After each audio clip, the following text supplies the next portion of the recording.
Vamos dar continuidade a nossos estudos, tá bom? Não me deixem nessa caminhada. Vamos lá, nós vamos conseguir trazer todas as reflexões necessárias de forma resumida, mas com pontos bem relevantes durante toda essa disciplina, tá bom? Então, mais um vídeo para vocês, para que nós possamos estar interagindo sobre a importância dos pensamentos sociológicos para melhor compreendermos a educação. Tudo bem, voltando lá ao último vídeo, né, sobre Durkheim, tudo bem que a educação ela deve proporcionar uma coesão social, que a educação ela nos molda, e que a sociologia, os pensamentos sociológicos, ele deve trazer cientificidade, deve ter fundamento, mas aí nós temos outro pensador que ele traz outras reflexões. Olha só, imaginemos um objeto em um determinado ponto de uma mesa. E aí eu pego uma lanterna e viro para esse objeto para a sua parte da frente. Então, logicamente, a parte da frente daquele objeto vai estar mais iluminada. Mas eu pego a mesma lanterna, dou a meia volta e coloco na parte de trás daquele objeto. Então, é lógico que eu vou perceber outras características que não estavam tão visíveis. Mas depois que eu coloquei as luzes, eu pude ver o mesmo objeto com outras características. Então, nessas reflexões sociológicas, tratando que o objeto é a vivência em sociedade, cada pensador ele vai trazer reflexões que vão alargar a nossa visão, o nosso pensamento, e aí contribuir de uma forma analítica, crítica e construtiva do nosso processo de educação na nossa realidade local.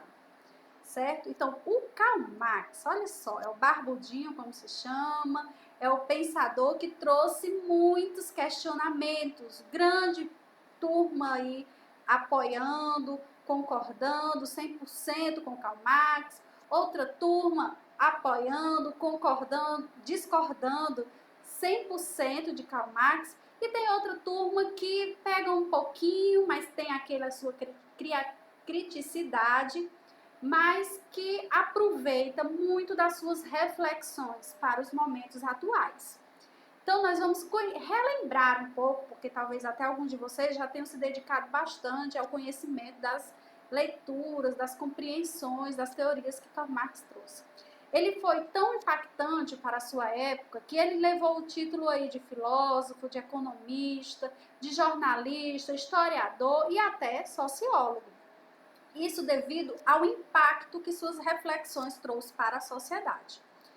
E trazendo aqui para o nosso contexto de educação, ele não trouxe uma teoria formada somente sobre a educação, mas as suas reflexões, no tempo a qual ele estava ali construindo o seu pensamento social, econômico, impacta de forma, podemos dizer assim, de forma fatal, né? As nossas vivências quanto educadores. Ele traz novas reflexões para a educação.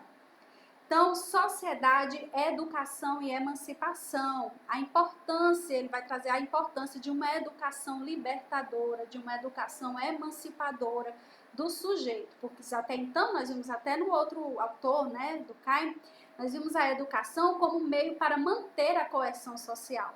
Mas Karl Marx, ele ao contrário, dentro das suas teorias, a qual nós vamos se deter a alguns conceitos, dentro da sua teoria, ele traz que a educação, ela deve sim levar ao sujeito a tomar uma consciência real da sua situação dentro daquela sociedade, e essa sua consciência real, ela possa contribuir para a sua emancipação, para a sua libertação. Então ele vai trazer as reflexões de classes sociais, luta de classes, a reflexão da praxis, essa palavra que tanto nós utilizamos, a praxis, e ele vai trazer essas reflexões da praxis dentro do contexto da educação. Então, sociedade, educação e emancipação. Ao início desse nosso diálogo, vou trazer aqui esses questionamentos para nós retomarmos os conceitos de Karl Marx, certo?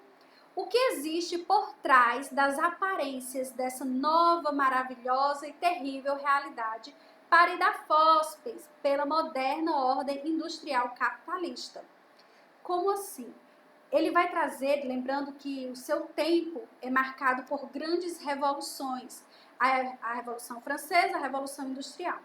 E então a Revolução Industrial, principalmente ali, marcado pelo forte capitalismo, mostra de maneira demasiada as mazelas sociais, as desigualdades sociais. Então, nós podemos trazer aí essa pergunta, o que existe por trás das aparências? Aí está aí o termo nova, né? Dessa nova, maravilhosa e terrível realidade, parida a fósseis.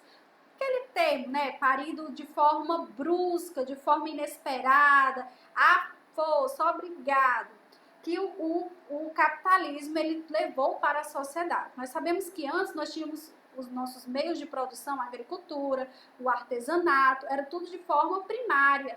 E aí o capitalismo, a inserção da Revolução Industrial, ele traz mudanças no modo de produção. E essas mudanças no modo de produção impactam diretamente nas vivências sociais das pessoas. E aí a segunda pergunta, indagação, quais os mecanismos de enquadramento?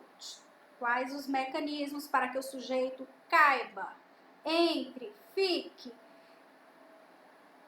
para que eles sirvam os interesses de fato que eles servem, né? Então, quais os mecanismos de enquadramento sobre os indivíduos e a que interesses de fato eles servem?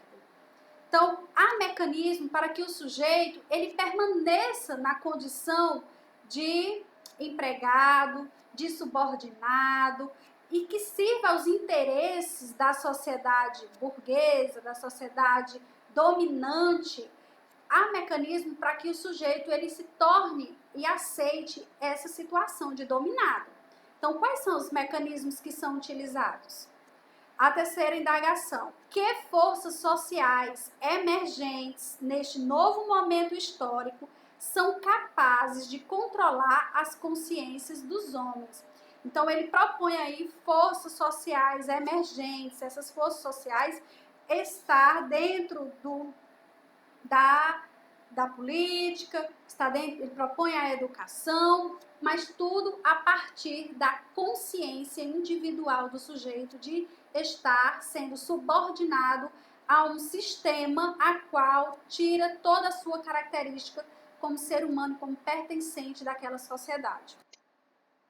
E mais do que isso, as reflexões a qual nós trazemos diante do acúmulo das mazelas sociais, já desde o berço da sociedade capitalista, como transformar essa realidade?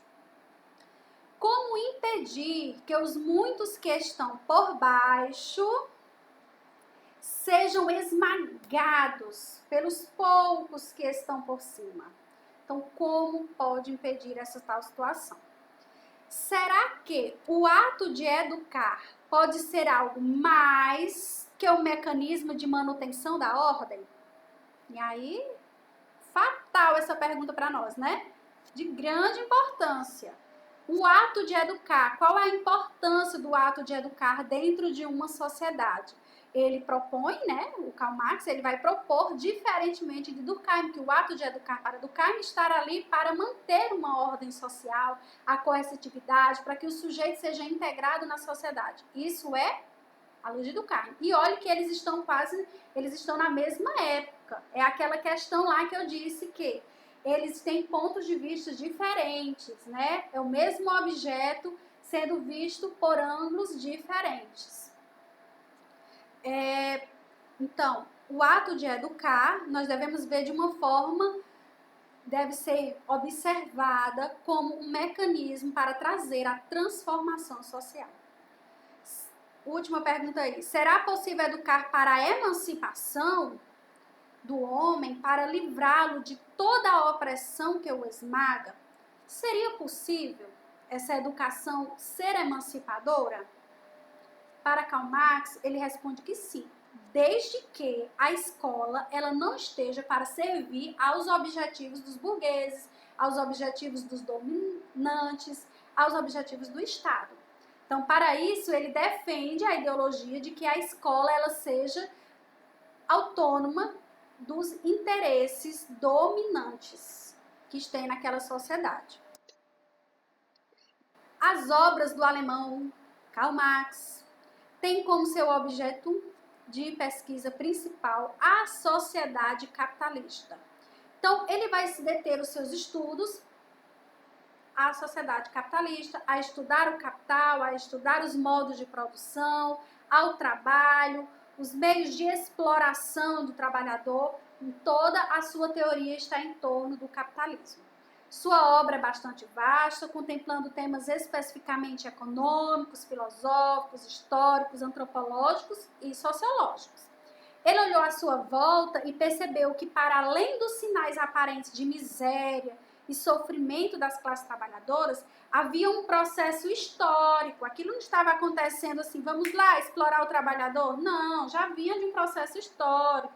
Os trabalhadores ali que estavam já eram dos descendentes dos escravos, que estavam ali a serviço dos senhores feudais. Então, há um processo histórico, né, para o Karl Marx. E ele vê que, dentro do contexto da Revolução Industrial, os burgueses usavam a condição de classe dominante para expropriar dos trabalhadores manuais seus instrumentos de produção e seus saberes, transmitidos com zelo de geração para geração através de séculos. Exemplo, ele pode usar o sapateiro, né? Ali era o artesão, que ali aprendia com os pais e passava para os seus filhos. Então, havia ali algo de geração a geração, de conhecimento, de meios de produção.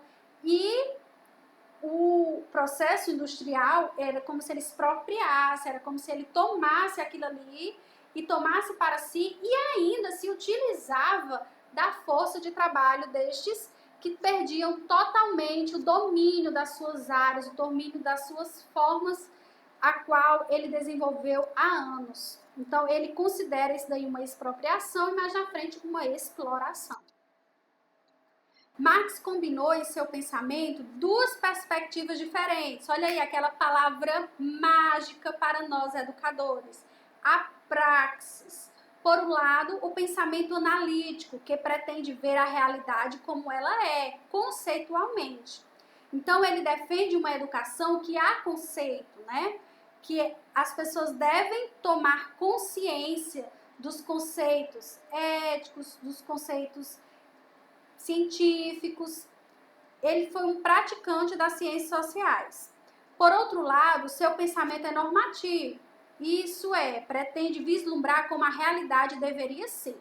Uma coisa é eu pegar o conhecimento e considerá-lo como importante.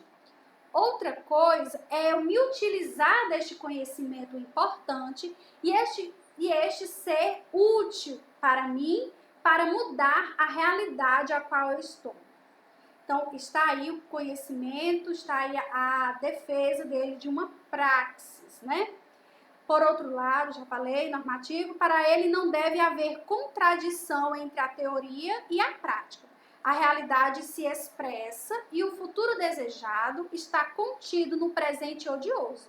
Então, aquele momento de subordinação a qual estava sendo odiado por todos, por longas jornadas de trabalho, sem direitos, sem garantia nenhuma, de forma que maltratava. Então, aquela realidade ali, ela deveria ser utilizada para trazer transformação e não adequação e não acomodação. E a realidade, então aqui o final, a possibilidade está dada no agora. Então, ele vai defender, dentro dos seus conceitos, uma educação que o sujeito adquira conhecimentos necessários para transformar a sua realidade. A sua teoria ela está embasada dentro do materialismo histórico. Como Marx percebe a realidade? A história humana é a história da relação dos homens com a natureza e dos homens entre si. Então ele percebe a história do homem a partir da relação com a natureza e entre si, porém marcados por um elemento fundamental dentro de todo o processo histórico, que foi o trabalho humano. O trabalho que são obrigados a desenvolver para sobreviver, dita o modo pela qual a sociedade humana se estruturam, se relacionam e como se organizam, e cria-se os hábitos, os fenômenos, como chamou Durkheim, né? Os fenômenos, os fatos sociais. Fenômenos e fatos sociais são termos de Durkheim. Mas ele considera que todas essas mudanças sociais, essas alterações, Karl Marx considera que é a partir do modo de produção. Ele ali influenciado pela sociologia dialética, né, de tese contra tese. A tese é um momento de afirmação, é aquele momento atual a qual todos estavam vivendo. E a contratese, dentro do momento histórico, é um momento de negação. Por exemplo, os processos de modos de produção, havia uma tese, um modo de produção vigente. Mas a partir da contratese, que é aquele processo de negação, de revoltas, de necessidade de mudanças, é a contratese. E para ele a história estará sempre marcada por esse processo de tese e contratese. As modificações históricas são resultados da negação em um determinado momento, a partir das relações sociais de produção, e há constantes fluxos de oposição. Naquele momento histórico a qual ele estava considerando o capitalismo, marcado pela Revolução Industrial, os fluxos de oposição para ele estavam dentro das classes sociais. Ele determina as classes sociais como os dominantes e os dominados, os burgueses e os proletariados. Então, estes estavam em situações antagônicas, opostas, a qual traz as lutas. E estas lutas deveriam trazer mudanças, transformações. Ele vai, dentro do seu pensamento, né, social, político, ele vai propor aí uma revolta, o que chama-se até também uma ditadura do proletariado, uma ditadura do trabalhador, a qual este tome posição e torne-se todos iguais perante uns aos outros, deixando de ter classes sociais. Para isso, deixa de ter influências da propriedade privada e, posteriormente, influências do governo. Então, gera aí os sistemas, né? Depois, o socialismo, comunismo e o comunismo. Então, essas são a abrangência da teoria de Karl Marx. Porém, há aqueles que afirmam, né, que concordam com ele, e há aqueles que 100% discordam, aos extremos. Mas também há as reflexões intermediárias, que é das teorias de Karl Marx, há grandes influências que são úteis para os processos dentro de uma sociedade. E para nós, como educadores, há muita influência do pensamento de Karl Marx na nossa educação. E aí, considerando que ele vê toda a sua teoria dentro do materialismo histórico, a qual há uma tese que é a realidade atual e a contratese que é a necessidade de mudança, é um momento de negação. Ele vê outro conceito dele, os modos de produção. Como nós vimos, toda a sua teoria está voltada para o seu objeto de estudo, o capitalismo, modo de produção, que é as relações sociais de produção. Relações sociais de produção, que são o modo pelo qual os homens assumem o controle sobre as forças produtivas, isso é, relações de propriedade. Nós podemos trazer reflexões, né, conforme ele trouxe, do modo de produção escravista, passando para o modo de produção feudal e, posteriormente, para o modo de produção capitalista. Então, esses modos de produção, eles determinam todas as relações dentro de uma sociedade. As classes sociais, outra discussão, outra tese, que é a qual ele vai desenvolvendo, que é a posição dos homens com relação às formas de propriedade. O dominante, né, o dono das fábricas, aqueles que têm os meios de produção, que detêm todo o poder na sociedade, e eles se tornam a classe social dominantes. E os proletariados, os indivíduos que são trabalhadores, que o que tem como posse é a sua força de trabalho. E estes se tornaram-se, na sociedade capitalista, os dominantes. E ele propõe, primeiro ele afirma que há, né, a luta de classes sociais, dos dominantes com os dominados, os dominantes com os dominados, que há oposição entre estes e há uma luta de classes.